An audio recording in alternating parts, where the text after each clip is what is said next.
Hello दोस्तों, कैसे आप सभी। हम आज स्टार्ट करने वाले हैं हमारी हॉर्नबिल बुक का चैप्टर 1, जिसका नाम है द पोर्ट्रेट ऑफ लेडी। एक क्लास 11 का चैप्टर है। तो हम वीडियो के एंड में बहुत ही इम्पोर्टेंट क्वेश्चन करने वाले हैं जो पेपर में आते ही रहते हैं। तो अभी तक जिसने हमारा चैनल अभी तक सब्सक्राइब नहीं किया तो चैनल को सब्सक्राइब और वीडियो को लाइक और शेयर ज़रूर करें, ताकि आपको वीडियो का नोटिफिकेशन सबसे पहले मिल सके। तो मैं आपको बता दूं कि आपको इस चैनल पर पूरा सिलेबस मिलेगा, तो आप हमारे चैनल पर बने रहिए।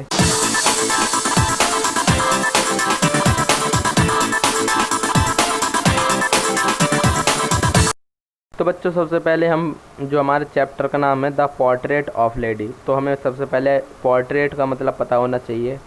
तो पोर्ट्रेट का मतलब होता है किसी चित्र के द्वारा किसी व्यक्ति या वस्तु का एक्सप्लेनेशन करना पोर्ट्रेट कहलाता है।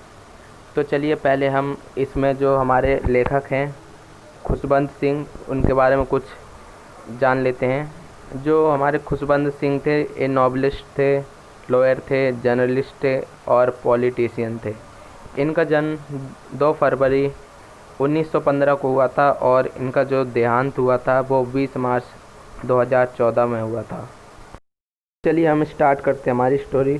तो हमारे जो इस स्टोरी के जो ऑथर हैं खुशवंत सिंह, वो हमें बताते हैं कि उनके चाइल्डहुड में जो उनकी ग्रैंड मदर थी वो कैसी दिखती थी और इस स्टोरी के एंड में उनकी मृत्यु कैसे होती है। हम एक छोटा सा शॉर्ट डिस्क्रिप्शन ले लेते हैं ऑथर की ग्रैंड मदर के बारे में। जो ऑथर हैं वो हमें बताते हैं कि जो उनकी ग्रैंड मदर थी, उनकी हाइट छोटी थी, कमर थोड़ी झुकी हुई थी और पूरे चेहरे पर रिंकल्स थे। वो इतनी बूढ़ी हो चुकी थी कि इससे भी ज़्यादा बूढ़ी नहीं हो सकती थी। ऑथर को देखकर लगता था कि शायद कभी उनकी ग्रैंड मदर सुंदर भी थी या नहीं। ऑथर हमें बताते हैं कि उनकी ग्रैंड मदर भले ही सुंदर नहीं दिखती, लेकिन वो दिल से बहुत साफ थी। उनकी ग्रैंड मदर हमेशा प्रार्थना करती रहती थी और उनके हाथ में हमेशा एक रुद्राक्ष की माला रहती थी। फिर ऑथर उनके व्यवहार को बताने के लिए कहते हैं, she was a winter landscape in the mountain and expense of wild serenity breathing space and contaminate. इससे ऑथर बताना चाहते हैं कि उनकी जो सोल थी वो बहुत ही प्योर थी, सीक्रेट थी। ऑथर हमें बताते हैं कि जो उनके ग्रैंडफादर का पोर्ट्रेट जो ड्राइंग रूम में एक अंगीठी के ऊपर टंगी हुई है, फ़ोटो में उनके ग्रैंडफादर एक बहुत बड़ी पगड़ी पहने हुए हैं और ढीले ढाले कपड़े पहने हुए हैं। उन्हें देखकर ऑथर को लगता है कि ये 100 साल से ज़्यादा अधिक जिए होंगे। उनकी दाढ़ी बहुत बड़ी बड़ी थी, वाइट कलर की थी। ग्रैंड मदर और ऑथर बहुत अच्छे दोस्त थे। ऑथर के जो पेरेंट्स थे वो ऑथर को ग्रैंड मदर के पास छोड़कर सिटी चले गए थे शिफ्ट होने के लिए। विलेज में ग्रैंड मदर उनको हर सुबह तैयार करती थी स्कूल के लिए और स्कूल छोड़ने जाती थी। जब ग्रैंड मदर ऑथर को तैयार करती थी तो वो प्रेयर रिपीट करती रहती थी। वो सोचती थी कि कभी ना कभी ऑथर इसको ज़रूर याद कर लेंगे। ऑथर को ये सुनना बहुत अच्छा लगता था, लेकिन वो इसे सीखने में दिलचस्पी नहीं दिखाते थे।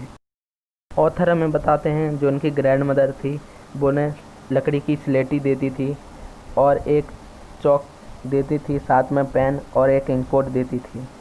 जो ऑथर की ग्रैंड मदर थी वो ऑथर को सुबह ब्रेकफास्ट में चपाती दिया करती थी, साथ में शुगर एंड बटर भी लगा देती थी। जब सुबह ग्रैंड मदर ऑथर को स्कूल छोड़ने ले जाती थी तो वो अपने साथ कुछ चपाती स्ट्रीट डॉग के लिए ले जाती थी। ऑथर की ग्रैंड मदर हमेशा ऑथर को स्कूल छोड़ने जाती थी साथ में, क्योंकि ऑथर के स्कूल के जस्ट बगल में ही टेंपल अटैच था। जब ऑथर और उनके साथी स्कूल में पढ़ते थे, उसी समय जो ग्रैंड मदर थी वो टेंपल में पवित्र ग्रंथ पढ़ती थी, जैसे गीता आदि। जब ऑथर की छुट्टी होती थी तो ग्रैंड मदर और ऑथर दोनों साथ वापस घर आ जाते थे। ऑथर हमें बताते हैं कि उनके पेरेंट्स सिटी में शिफ्ट होने के बाद ग्रैंड मदर को और उन्हें भी वहाँ बुला लेते हैं।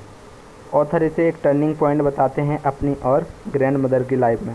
वो ऐसा इसलिए कहते हैं क्योंकि ऑथर अब इंग्लिश स्कूल में जाने लगे थे और अब उन्हें ग्रैंड मदर भी छोड़ने नहीं जाती थी, वो बस या कार से ही स्कूल जाते थे। ग्रैंड मदर ने डॉग्स को चपाती देना बंद कर दिया था क्योंकि ग्रैंड मदर अब ऑथर को स्कूल छोड़ने नहीं जाया करती थी। यहाँ डॉग की जगह अब स्पैरोज़ ने ले ली थी, जिन्हें हम गोरैया कहते हैं।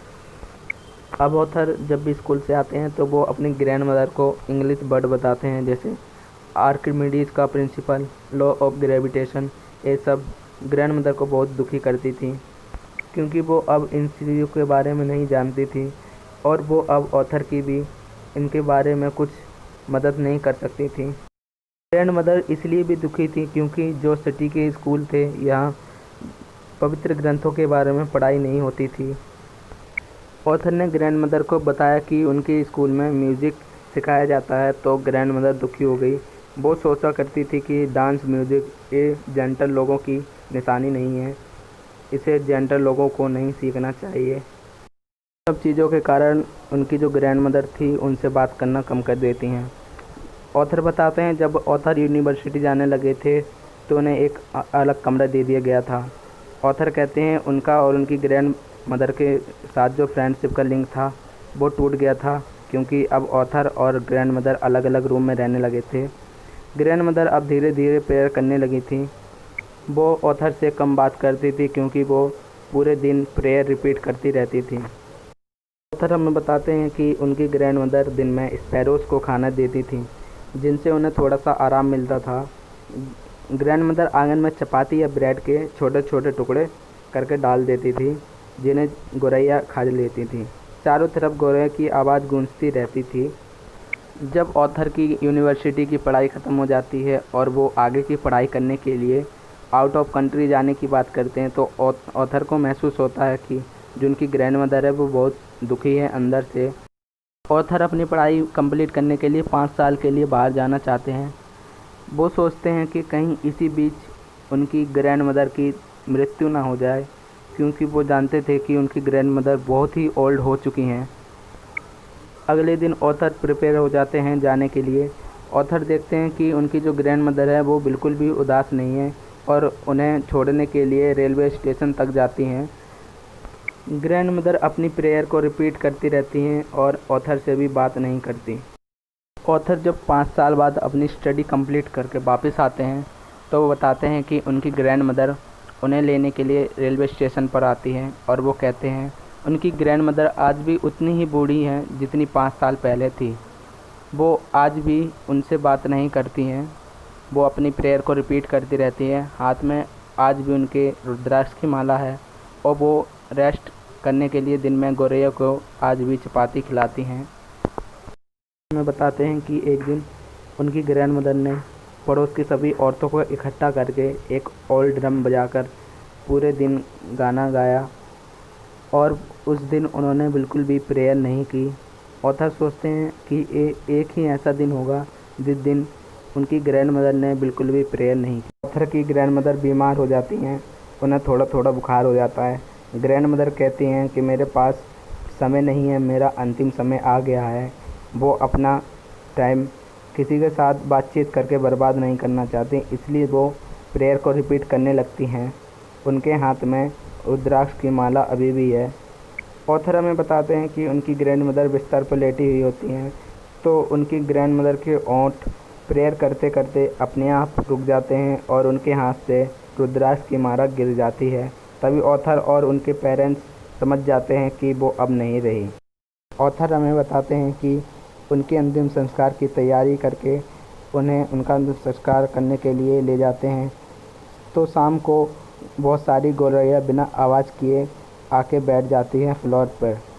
ऑथर की मदर ये देखकर बहुत ज़्यादा दुखी होती हैं और ब्रेड के छोटे छोटे टुकड़े करके स्पैरोज़ को डाल देती हैं, लेकिन एक भी गोरैया ब्रेड के एक भी टुकड़े को नहीं खाती हैं। और जैसे ही उन्हें ले जाते हैं अंतिम संस्कार के लिए तो वो सारी गोरैया उड़ जाती हैं और फिर सुबह जो वो टुकड़े होते हैं उन्हें वहाँ से साफ़ कर दिए जाते हैं और इस स्टोरी का एंड इधर ही हो जाता है। तो आप अभी यहाँ पर बहुत ही इम्पोर्टेंट क्वेश्चन देखने वाले हैं जो पेपर में हर साल आते हैं।